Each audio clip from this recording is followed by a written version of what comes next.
सत श्री अकाल, नमस्ते, गुड मॉर्निंग सारिਆਂ ਨੂੰ। स्वागत है ਤੁਹਾਡੇ ਆਪਣੇ ਚੈਨਲ ਸ਼ਾਈਨ ਵਿਦ ਕਿਰਨ ਵਿੱਚ। मैं आस करती हाँ तुसीं सारे वधिया लाइफ जी रहे होंगे, पूरा इंजॉय कर रहे होंगे, ज़्यादा टेंशन ना लिया करो।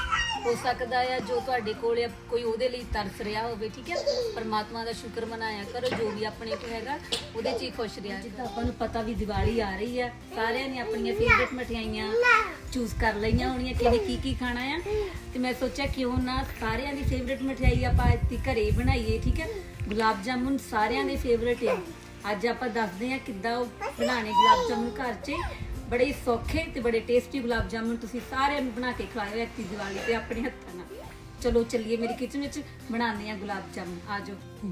ਚਲੋ ਆਪਾਂ ਅੱਜ ਘਰੇ ਗੁਲਾਬ ਜਾਮੁਨ ਬਣਾਉਂਦੇ ਹਾਂ। ਉਹਦੇ ਲਈ ਆਪਾਂ ਨੂੰ ਕੀ ਚਾਹੀਦਾ ਆ, ਉਹ ਸਾਰਾ ਸਮਾਨ ਪਹਿਲਾਂ ਆਪਾਂ ਰੈਡੀ ਕਰਕੇ ਰੱਖ ਲੈਂਦੇ ਹਾਂ।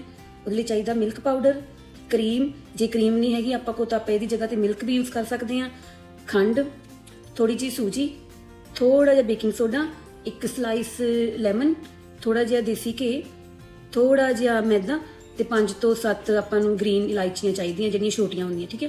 ਤੇ ਮੈਂ ਤੁਹਾਨੂੰ ਕੁਆਂਟੀਟੀ ਦੱਸ ਦਿੰਦੀ ਆਪਾਂ ਨੂੰ ਕਿੱਦਾਂ ਕਿੱਦਾਂ ਚਾਹੀਦੀ ਆ। ਤੁਸੀਂ ਜਿੰਨਾ ਵੀ ਬਣਾਉਣਾ ਆ ਤੁਸੀਂ ਉਸ ਹਿਸਾਬ ਨਾਲ ਲੈ ਲੈਣੀ ਆ, ਬਟ ਮੈਂ ਤੁਹਾਨੂੰ ਆਪਣੇ ਦੱਸ ਦਿੰਦੀ ਵੀ ਅੱਜ ਮੈਂ ਕਿੰਨਾ ਬਣਾ ਰਹੀ ਹਾਂ। ਮੈਂ 1 ਕਟੋਰੀ ਮਿਲਕ ਪਾਊਡਰ ਲਿਆ ਆ। ਜੇ ਤੁਸੀਂ 1 ਕਟੋਰੀ ਮਿਲਕ ਪਾਊਡਰ ਲਿਆ ਨਾ ਤਾਂ ਚੌਥੇ ਤੋਂ ਵੀ ਘੱਟ ਹਿੱਸਾ ਤੁਸੀਂ ਸੂਜੀ ਦਾ ਲੈਣਾ ਆ ਤੇ ਉਨਾ ਹੀ ਤੁਸੀਂ ਪਲੇਨ ਫਲਾਰ ਲੈਣਾ ਆ। ਕਰੀਮ ਤੁਸੀਂ ਆਪਣੇ ਮਿਕਸ ਕਰਦੇ ਸਮੇਂ ਜਿੰਨੀ ਜਿੰਨੀ ਚਾਹੀਦੀ ਆਪਾਂ ਉਸ ਹਿਸਾਬ ਨਾਲ ਯੂਜ਼ ਕਰੀ ਜਾਣੀ ਆ, ਠੀਕ ਹੈ। ਤੇ ਚਾਸ਼ਨੀ ਬਣਾਉਣ ਲਈ ਜਿੰਨੀ ਖੰਡ ਆਪਾਂ ਯੂਜ਼ ਕੀਤੀ ਆ ਉਨਾ ਹੀ ਪਾਣੀ। ਮੰਨ ਲਓ ਮੈਂ 1 ਕਟੋਰੀ ਖੰਡ ਲਈ ਆ ਤੇ 1 ਕਟੋਰੀ ਹੀ ਪਾਣੀ ਪਾਣਾ ਆ, ਤਾਂ ਹੀ ਆਪਣੀ ਪਰਫੈਕਟ ਚਾਸ਼ਨੀ ਬਣੂਗੀ, ਠੀਕ ਹੈ। ਤੇ ਚਾਸ਼ਨੀ ਲਈ ਜਦੋਂ ਆਪਾਂ ਚਾਸ਼ਨੀ ਬਣਾਉਣੀ ਆ ਉਹਦੇ 'ਚ ਆਪਾਂ ਥੋੜਾ ਜਿਹਾ ਲੈਮਨ ਜੂਸ ਪਾ ਲੈਣਾ ਹੈ, ਠੀਕ ਹੈ, ਉਹਦਾ ਟੇਸਟ ਅਲੱਗ ਆ ਜਾਣਾ। ਤੇ ਬੇਕਿੰਗ ਸੋਡਾ ਇਹ ਸਿਰਫ ਇੱਕ ਚੁਟਕੀ ਯੂਜ਼ ਕਰਨੀ ਆ, ਇਸ ਤੋਂ ਵੱਧ ਨਹੀਂ ਕਰਨਾ ਹੈਗਾ। ਤੇ ਦੇਸੀ ਘੀ ਆਪਾਂ ਜਦੋਂ ਗੁਲਾਬ ਜਾਮਣਾ ਦੇ ਗੋਲੇ ਬਣਾਉਣੇ ਆ ਉਹਦੇ ਲਈ ਆਪਾਂ ਨੂੰ ਹੀ ਚਾਹੀਦਾ ਹੈ, ਠੀਕ ਹੈ। ਤੇ ਇਲਾਇਚੀਆਂ ਆਪਾਂ ਤੋੜ ਕੇ ਚਾਸ਼ਨੀ ਦੇ ਪਾਣੀ ਵਿੱਚ ਇਹ ਪਾ ਦੇਣੀਆਂ ਆ ਤੇ ਫਿਰ ਇਹਦਾ ਟੇਸਟ ਤੇ ਇਹਦਾ ਸਮੈਲ ਆਪਣੀਆਂ ਗੁਲਾਬ ਜਾਮਣਾ ਵਿੱਚੋਂ ਆਊਗਾ ਜਦੋਂ ਆਪਾਂ ਖਾਵਾਂਗੇ। ਚਲੋ ਸ਼ੁਰੂ ਕਰਦੇ। ਆਪਾਂ ਮਿਲਕ ਪਾਊਡਰ ਪਾ ਲਿਆ ਆ। ਹੁਣ ਆਪਾਂ ਇਹਦੇ ਵਿੱਚ ਪਾ ਦੇਣੀ ਆ ਸੂਜੀ, ਠੀਕ ਹੈ, ਉਨਾ ਹੀ ਮੈਦਾ, ਸਿਰਫ ਇੱਕ ਚੁਟਕੀ ਬੇਕਿੰਗ ਸੋਡਾ, ਠੀਕ ਹੈ। ਇਹਨੂੰ ਥੋੜਾ ਚੰਗੀ ਤਰ੍ਹਾਂ ਮਿਕਸ ਕਰ ਲਓ ਪਹਿਲਾਂ। ਹੁਣ ਆਪਾਂ ਇਹਨੂੰ ਕਰੀਮ ਦੇ ਨਾਲ ਜਿੱਦਾਂ ਆਟਾ ਗੁੰਨੀ ਦਾ ਨਾ ਉੱਦਾਂ ਗੁੰਨਣਾ ਹੈ, ਬਟ ਇਹਨੂੰ ਜ਼ਿਆਦਾ ਜ਼ੋਰ ਨਹੀਂ ਲਾਉਣਾ ਹੈਗਾ, ਹਲਕਾ ਹਲਕਾ ਹੀ ਬਸ। ਆਪਾਂ ਹੁਣ ਥੋੜਾ ਜਿਹਾ ਇਹਦੇ ਵਿੱਚ ਘੀ ਲਾ ਲੈਣਾ ਆਪਣੇ ਹੱਥ ਨੂੰ, ਠੀਕ ਹੈ। ਉਹਦੇ ਨਾਲ ਮਾੜਾ ਜਿਹਾ ਇਹਨੂੰ ਕਰ ਦੇਣਾ। ਆਪਣਾ ਡੋ ਰੈਡੀ ਹੈ ਬਸ। ਇਹਨੂੰ ਜ਼ਿਆਦਾ ਨਹੀਂ ਜ਼ੋਰ ਲਾਉਣਾ ਹੈਗਾ ਇੱਥੇ, ਇਹਨੂੰ ਬਸ ਹਲਕਾ ਹਲਕਾ ਕਰਕੇ ਜਿੱਦਾਂ ਆਪਾਂ ਆਟਾ ਗੁੰਨੀ ਦਾ ਨਾ ਤੇ ਇਹਨੂੰ ਇੱਦਾਂ ਰੱਖ ਦੇਣਾ ਥੋੜੀ ਚਿਰ ਲਈ, 5 ਤੋਂ 10 ਮਿੰਟ ਲਈ।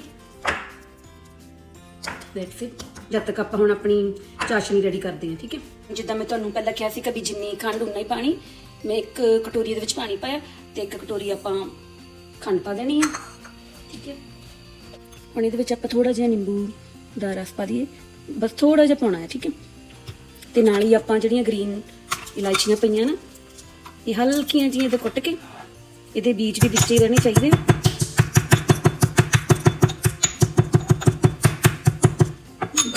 ਇਹਨੂੰ ਪਾ ਦਿਓ ਤੁਸੀਂ, ਠੀਕ ਹੈ। ਇਹਦੇ ਇਲਾਇਚੀ ਦਾ ਟੇਸਟ ਫਿਰ ਆਪਣੀਆਂ ਗੁਲਾਬ ਜਾਮਨਾਂ ਵਿੱਚੋਂ ਆਊਗਾ, ਨਾਲੇ ਚਾਸ਼ਨੀ ਵਿੱਚੋਂ ਆਊਗਾ। ਇਹਨੂੰ ਹੁਣ ਥੋੜਾ ਜਿਹਾ ਬੋਇਲ ਹੋਣ ਦਿਓ ਕਰਨਾ ਆ, ਬਹੁਤ ਹੀ ਸਲੋ ਤੇ, ਠੀਕ ਹੈ। ਨਹੀਂ ਤਾਂ ਜਦੋਂ ਤੁਸੀਂ ਜੇ ਤੇਲ ਥੋੜਾ ਜ਼ਿਆਦਾ ਹੀ ਗਰਮ ਹੋਇਆ ਨਾ, ਜਦੋਂ ਹੀ ਤੁਸੀਂ ਗੁਲਾਬ ਜਾਮਨਾਂ ਵਿੱਚ ਫਰਾਈ ਕਰਨ ਲਈ ਪਾਣੀਆਂ ਨਾ ਉਹ ਪੈਂਦੇ ਸਾਰੀ ਉੱਪਰੋਂ ਬਰਨ ਹੋ ਜਾਣੀਆਂ ਤੇ ਅੰਦਰੋਂ ਕੱਚੀਆਂ ਰਹਿਣੀਆਂ। ਇਸ ਕਰਕੇ ਤੇਲ ਦਾ ਟੈਂਪਰੇਚਰ ਦਾ ਤਾਂ ਬਹੁਤ ਜ਼ਿਆਦਾ ਤੁਸੀਂ ਧਿਆਨ ਰੱਖਣਾ ਆ, ਬਹੁਤ ਹੀ ਸਲੋ ਫਲੇਮ ਤੇ। ਤੇ ਹੁਣ ਆਪਣਾ ਜਦ ਤੱਕ ਡੋ ਰੈਡੀ ਹੋ ਗਿਆ ਆ ਆਪਾਂ ਉਹਦੀਆਂ ਗੁਲਾਬ ਜਾਮਨਾਂ ਦੇ ਗੋਲੇ ਬਣਾ। ਡੋ ਆਪਣਾ ਰੈਡੀ ਆ। ਮਾੜਾ ਜਿਹਾ ਹੱਥਾਂ ਤੇ ਤੁਸੀਂ ਤੇਲ ਜਾਂ ਘੀ ਲਗਾ ਲਓ, ਠੀਕ ਹੈ। ਆ ਦੇਖੋ। ਤੇ ਹੁਣ ਆਪਾਂ ਛੋਟੀਆਂ ਤੁਸੀਂ ਪਤਾ ਕੀ ਕਰਨਾ, ਜਦੋਂ ਤੁਸੀਂ ਗੁਲਾਬ ਜਾਮਣਾ ਸ਼ੁਰੂ ਕਰਨੀਆਂ ਨਾ ਵੱਟਣੀਆਂ ਤੇ ਤੁਸੀਂ ਉਦੋਂ ਵੀ ਥੋੜਾ ਜਿਹਾ ਡੋ ਨੂੰ ਨਾ ਦੁਬਾਰਾ ਇਦਾਂ ਕਰ ਦੇਣਾ ਆ ਤੇ ਜਿੰਨਾ ਵੀ ਤੁਸੀਂ ਸਾਈਜ਼ ਰੱਖਣਾ ਚਾਹੁੰਦੇ ਆ ਤੇ ਉਸ ਹਿਸਾਬ ਨਾਲ ਆਪਾਂ ਹੁਣ ਵੱਟਦੇ ਆ ਗੋਲੀਆਂ। ਤਾਂ ਹੁਣ ਆਪਣੀ ਗੁਲਾਬ ਜਾਮੁਨ ਦੀ ਆਪਾਂ ਗੋਲੀ ਵੱਟੀ ਹੈ ਤੇ ਤੁਸੀਂ ਇੱਕ ਚੀਜ਼ ਦਾ ਧਿਆਨ ਰੱਖਣਾ ਆ ਵੀ ਜਦੋਂ ਗੁਲਾਬ ਜਾਮੁਨ ਦੀ ਗੋਲੀ ਵੱਟਣੀ ਆ ਤੇ ਤੁਸੀਂ ਇਹਦਾ ਦੇਖਣਾ ਹੈ ਵੀ ਇਹਦੇ ਵਿੱਚ ਤੇੜ ਨਾ ਕਿਤੇ ਹੋਵੇ, ਠੀਕ ਹੈ। ਤੇ ਕਿਉਂਕਿ ਜੇ ਤੇੜ ਹੋਈ ਤਾਂ ਫਿਰ ਜਦੋਂ ਤੁਸੀਂ ਗੁਲਾਬ ਜਾਮੁਨ ਫਰਾਈ ਕਰਨ ਲਈ ਤੇਲ 'ਚ ਪਾਣੀ ਹੈ ਇਹ ਖੁੱਲ ਜਾਣੀ ਹੈ, ਟੁੱਟ ਜਾਣੀ ਹੈ ਤੇ ਉਹ ਫਿਰ ਵੇਸਟ ਹੋ ਜਾਣੀ ਤੁਹਾਡੀ। ਸੋ ਜਦੋਂ ਤੁਸੀਂ ਗੋਲੀਆਂ ਵੱਟਣੀਆਂ ਤੁਸੀਂ ਉਦੋਂ ਇਸ ਚੀਜ਼ ਦਾ ਧਿਆਨ ਰੱਖਣਾ ਆ ਤੇ ਬਾਰ-ਬਾਰ ਆਪਣੇ ਹੱਥਾਂ ਤੇ ਤੁਸੀਂ ਤੇਲ ਲਗਾਈ ਜਾਣਾ ਆ, ਠੀਕ ਹੈ। ਹੁਣ ਚਲੋ ਆਪਾਂ ਪਾਉਂਦੇ ਹਾਂ। ਜੇ ਤੁਹਾਨੂੰ ਲੱਗਦਾ ਨਾ ਕਿ ਗੋਲੀਆਂ ਤੁਹਾਡੀਆਂ ਮਾੜੀਆਂ ਜੀ ਡਰਾਈ ਹੋ ਗਈਆਂ ਆ ਤਾਂ ਤੁਸੀਂ ਹੱਥਾਂ ਨੂੰ ਆਪਣੇ ਤੇਲ ਲਾ ਕੇ ਪਾਉਣ ਵੇਲੇ ਇੱਕ ਵਾਰੀ ਹੋਰ ਤੁਸੀਂ ਇਹਨੂੰ ਇਦਾਂ ਜਿੱਦਾਂ ਆਪਾਂ ਆਟੇ ਦਾ ਪੇੜਾ ਬਣਾਈਦਾ ਨਾ ਇਦਾਂ ਕਰਕੇ ਪਾਈ ਚੱਲੋ। ਤੇਲ ਦਾ ਟੈਂਪਰੇਚਰ ਦਾ ਜ਼ਰੂਰ ਧਿਆਨ ਰੱਖਣਾ ਆ ਵੀ ਉਹ ਜ਼ਿਆਦਾ ਪਾਤੀਆਂ ਆ। ਇਹਨੂੰ ਜਦੋਂ ਤੁਸੀਂ ਹਿਲਾਣਾ ਹੈ ਨਾ ਤਾਂ ਤੁਸੀਂ ਗੁਲਾਬ ਜਾਮਨ ਨੂੰ ਟੱਚ ਨਹੀਂ ਕਰਨਾ, ਤੁਸੀਂ ਤੇਲ ਨੂੰ ਹਿਲਾਣਾ ਆ, ਠੀਕ ਹੈ। ਵੀ ਉਹਦੇ ਨਾਲ ਗੁਲਾਬ ਜਾਮਣਾ ਹਿੱਲਣ ਤੇ ਫਿਰ ਉਹ ਆਪਣੇ ਆਪ ਉੱਪਰ ਆ ਜਾਣੀਆਂ। ਠੀਕ ਹੈ, ਇਹਨੂੰ ਬਹੁਤ ਹੀ ਸਲੋ ਗੈਸ ਤੇ ਆਪਾਂ ਇਦਾਂ ਰੱਖਣਾ ਆ ਤੇ ਇਹਨੂੰ ਥੋੜਾ ਥੋੜਾ ਹਿਲਾਉਂਦੇ ਰਹਿਣਾ। ਦੇਖੋ ਬਸ ਆਪਣੀਆਂ ਗੁਲਾਬ ਜਾਮਣਾ ਆਲਮੋਸਟ ਰੈਡੀ ਆ। ਇਹਨੂੰ ਥੋੜਾ ਜਿਹਾ ਹੋਰ ਡਾਰਕ ਕਲਰ ਕਰਨਾ ਆਪਾਂ, ਫਿਰ ਦੇਖਿਓ ਉਹ ਦੇਖਣ 'ਚ ਵੀ ਕਿੰਨੀਆਂ ਸੋਹਣੀਆਂ ਲੱਗਣੀਆਂ ਆ। ਠੀਕ ਹੈ, ਹੁਣ ਆਪਣੀਆਂ ਗੁਲਾਬ ਜਾਮਣਾ ਰੈਡੀ ਆ, ਚਾਸ਼ਨੀ ਵੀ ਰੈਡੀ ਆ। ਦੋਨਾਂ ਦਾ ਟੈਂਪਰੇਚਰ ਸਹੀ ਹੋਣਾ ਚਾਹੀਦਾ, ਮਤਲਬ ਕਿ ਨਾ ਜ਼ਿਆਦਾ ਚਾਸ਼ਨੀ ਦਾ ਗਰਮ ਹੋਵੇ ਤੇ ਨਾ ਹੀ ਗੁਲਾਬ ਜਾਮਣਾ ਦਾ ਜ਼ਿਆਦਾ ਗਰਮ ਹੋਵੇ। ਤੁਸੀਂ ਦੇਖੋ ਗੁਲਾਬ ਜਾਮਣਾ ਤੁਹਾਨੂੰ ਕਿਤੇ ਵੀ ਕ੍ਰੈਕ ਨਹੀਂ ਦਿਸੂਗਾ। ਠੀਕ ਹੈ, ਤੇ ਹੁਣ ਆਪਾਂ ਇਹਨਾਂ ਨੂੰ ਚਾਸ਼ਨੀ 'ਚ ਪਾ ਦੇਣਾ ਆ। ਜਿਹੜੀਆਂ ਮੈਂ ਇਲਾਇਚੀਆਂ ਪਾਈਆਂ ਸੀਗੀਆਂ ਤੋੜ ਕੇ, ਉਹ ਐਦੀ ਵਿੱਚ ਹੀ ਰਹਿਣ ਦੇਣੀਆਂ ਇਹਦੇ। ਠੀਕ ਹੈ, ਬਸ ਇਹਨੂੰ ਪਾ ਦਿਓ ਤੁਸੀਂ ਤੇ ਹੁਣ ਇਹਨੂੰ ਥੋੜੇ ਚਿਰ ਲਈ ਆਪਾਂ ਢੱਕ ਦੇਣਾ ਆ ਤੇ 5 ਤੋਂ 10 ਮਿੰਟ ਬਾਅਦ ਆਪਾਂ ਇਹਨਾਂ ਨੂੰ ਦੇਖਦੇ ਹਾਂ। ਠੀਕ ਹੈ, ਤੁਸੀਂ ਜ਼ਿਆਦਾ ਟਾਈਮ ਰੱਖੋ ਪਰ ਇਹ 10 ਮਿੰਟਾਂ ਬਾਅਦ ਰੈਡੀ ਹੋ ਜਾਂਦੀਆਂ ਸਰਵ ਕਰਨ ਲਈ।